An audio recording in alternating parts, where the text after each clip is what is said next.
Et si je te disais qu'un peuple a demandé à son prophète, fais sortir pour nous de ce rocher une chamelle pleine, et nous croirons, et que le rocher s'est fendu sous leurs yeux. Le prophète Salih, paix sur lui, fut envoyé au peuple de Samoud, un peuple puissant qui sculptait ses maisons dans la montagne. Mais ils refusèrent de croire Dieu et exigèrent un miracle impossible au prophète Salih, une chamelle sortant de pierre, portant un petit déjà prêt à naître, ceci pour le défier. Salih, paix sur lui, demande à Allah de faire sortir du rocher la chamelle exactement comme les mécréants l'exigent. Allah accepte, mais pose une condition.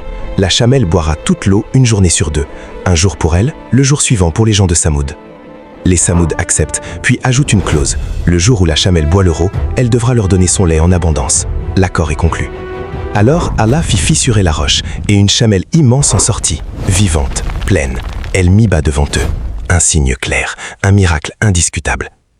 Le jour qui lui était réservé, elle buvait toute l'eau, et le lendemain, elle leur offrait un lait abondant, suffisant pour tous.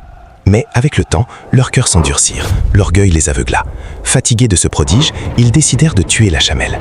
L'un d'eux, le plus malheureux, trancha les jarrets de l'animal, et son petit s'enfuit en criant. Alors le prophète Salih leur dit « Jouissez dans vos demeures pendant 3 jours, après c'est le vent, grondement, puis silence total. Voilà une promesse qui ne sera pas démentie. » Sens du Coran, sourate 11, verset 65. 3 jours avant la fin, au lieu de se repentir, ils se moquèrent. Certains voulurent même tuer Salih. Alors le châtiment d'Allah tomba. Un cri terrible les terrassa tous. Leurs maisons taillées dans la roche devinrent des tombes. Le cri les saisit, et ils se retrouvèrent inertes dans leur demeure. Sens du Coran, sourate 7, verset 78.